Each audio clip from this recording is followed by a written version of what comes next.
Aloha and good afternoon. My name is Jürgen Steinmetz and joining you from the Breaking News Show in Honolulu. With me, as always, is Dr. Peter Thaler in College Station, Texas. It's just a beautiful day here in Hawaii. It's about 84 outside. Nice beach weather, clear sky. How's everything in College Station? Well, I'm jealous uh, because we are now on our 45th day of temperature over 100 degrees. A week from tomorrow, it's supposed to have a cold front. We'll be down to 99 degrees. So if we were in the 80s, I think we'd all be wearing winter coats.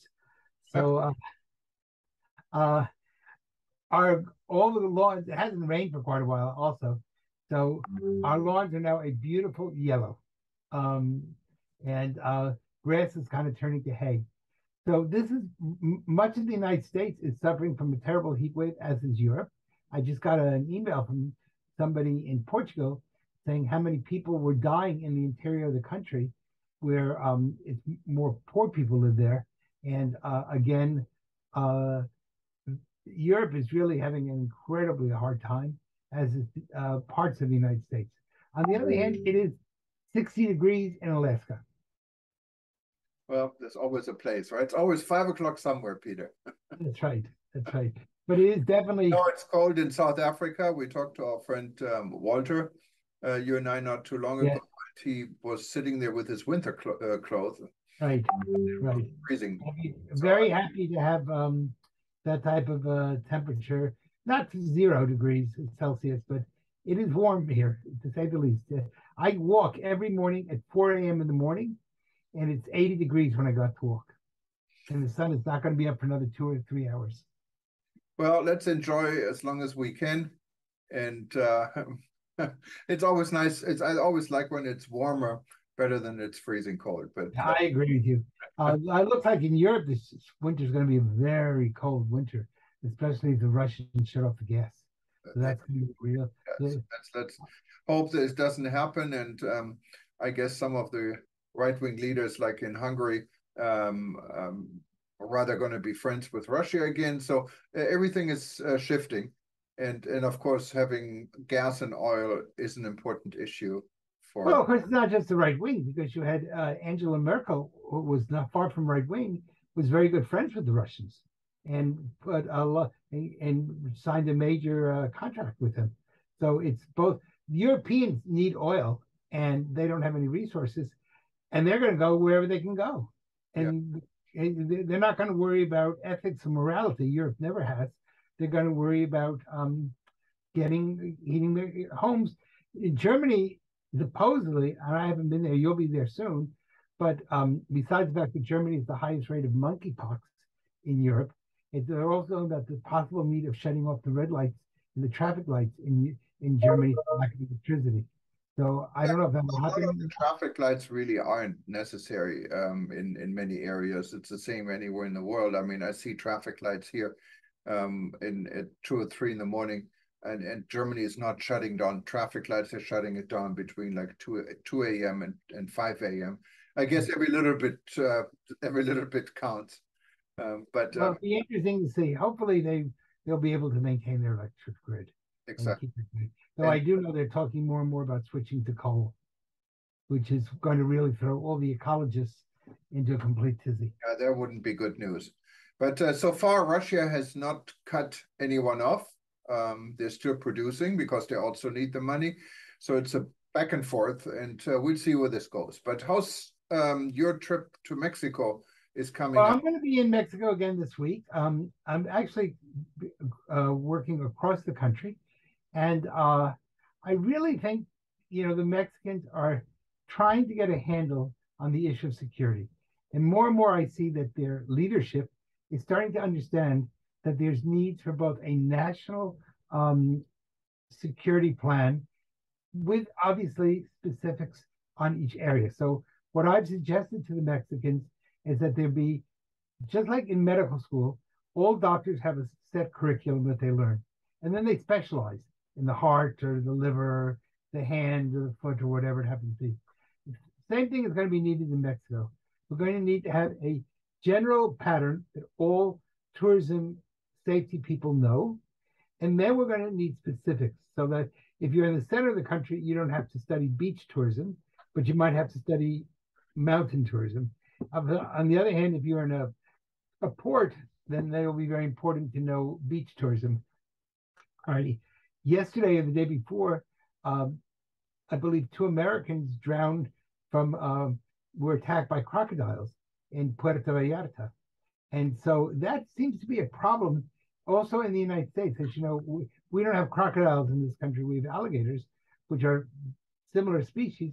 But Florida has had a major problem with alligator attacks, and some of these are also in Mexico.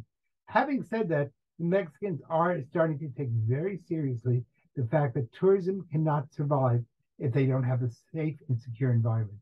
And they're not there yet, but they're working on it. And I think that's really important. No, it is. And especially with the bad publicity Mexico had and the drug this needs to be brought under control. And Mexico is one of such countries. There are many others. I mean, here in Hawaii, we had a sword attack, and a guy got lost his hand. A sword attack. Sword attack. I'm sorry for my German. and they a guy lost his hand at outside a 7-Eleven when there was a confrontation between two visitors. So yes, you couldn't really prevent this. I mean, unless So you don't think Hawaii will become a no sword zone? Even if it does, I don't know. I know, obviously, Hawaii desperately needs sword control to protect the islands against sword violence. Well, let's hope not.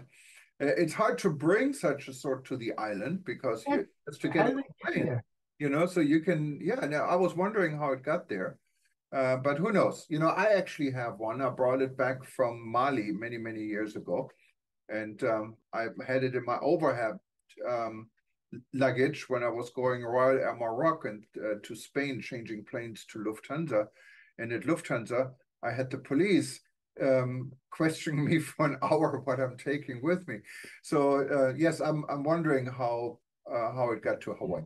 I don't know. Maybe there is an underground sword producing area someplace on the Hawaiian Islands that no one's aware of, and that they are secretly producing swords.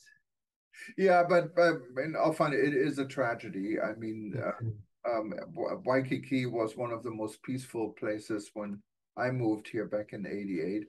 And now we see a lot of not only property crime, we see attacks, we see people getting. And this is actually better than in 1995. The Consul General of Japan said they were going to put a travel warning and tell all Japanese visitors to avoid Hawaii. And it's from that warning, or warning about a warning would be a better way of saying it, that HVISA, Hawaii Visitor Industry Security Association, was born. I was part of that. And that's how we were able to create, working together, the city government, the state government at the time, the police department, the University of Hawaii, and the district attorneys. And they're really important because if they don't press charges, everything falls apart. The police can arrest you, but if the district attorney doesn't take you to court, it's just a revolving door. And we got everybody to work on the same page. And really, for quite a while, from around 1995 to the middle of maybe 2010, we were really able to reconquer Waikiki. And then I think people got a little bit lazy, and they didn't support the police as much as they needed to. And that's a problem around the world, where people very often, they want to defund the police, and then they discover without police, they don't have security. Yeah, no, absolutely. And the police has to be on the up and up. We had some corruption cases in the police department.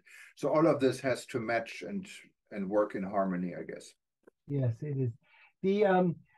Well, talking about harmony, one of the other issues that still it's going to impact tourism is the fact that the World Health Organization is now talking about the potential for an international pandemic of monkey virus, which is really an ugly disease. I mean, when you see pictures of it, it just looks, people have bumps all over their body. It's right now more or less assigned to the gay population, but we're now told that it could be you could be transmitted by towel or sheet or bed or on a chair if you're sitting on an airplane. And that again would be very scary because the last thing the tourism industry needs is another pandemic. And we're having chaos with the airports, chaos on the planes, and then we had to end up with a pandemic. It would be very bad. Yeah, and you can get it from sitting on an airplane seat. That of course is scary, but on the other hand, it can be prevented through cleanliness and through disinfection. So Yes, it can be. And we do have therapeutics, which we did not have for COVID, but we don't have enough. So what is needed is we need to be producing a great many more of them. And if you've been vaccinated for smallpox, you're pretty safe from monkeypox.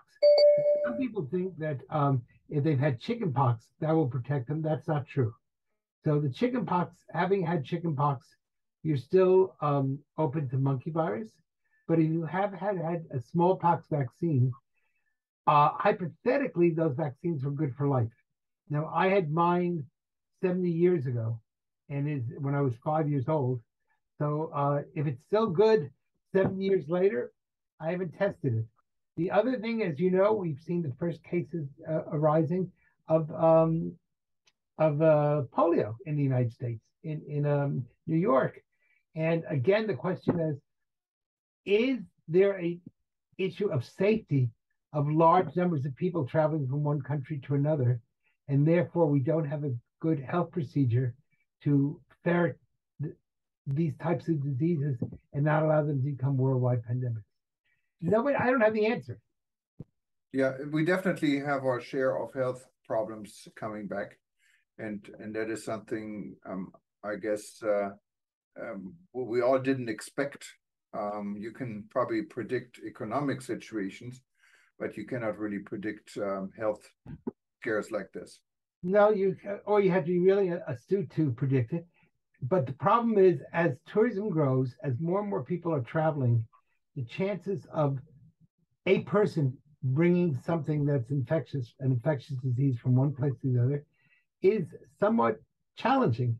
And the issue is that in tourism security and safety, we've got to really take seriously the health component, because if not, it could be the undoing of the world's largest industry. Yeah, no, absolutely. And just to be fair, monkeypox is not necessarily a deadly, it's an ugly disease, but not deadly. No, so no, you're absolutely correct. You won't die from it, but it's going to take you out of work for a few weeks until you heal, and it can leave some blisters on your skin. Yeah. And I don't think anybody wants to get monkeypox. No, absolutely not. So let's stay safe, Peter. I hope your trip to Mexico is successful. Yes, everybody's complaining about the heat. I'm going to be in Mexicali, and yesterday the temperature was 52 degrees Celsius, or about 120 degrees Fahrenheit. So I'm complaining in Texas, where it's just a mere 104.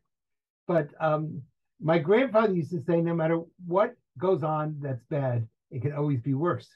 And this will be a perfect example of yes. Everyone's complaining about 104 degrees in Texas. After I come back from Mexicali, 104 degrees will seem cold. I'll need a winter coat. Well, you're not going to Death Valley in California. I guess that's always not very far from it. Not too far. I actually fly to San Diego and then cross part of most of California to get to El Centro, California, and then cross the border there. So it is through. It used to be the Mojave Desert, but now they changed it, of course, to the Imperial Valley, because nobody would move to the Mojave Desert, but people would move to the Imperial Valley. So in perfect marketing, change the name and you change the game.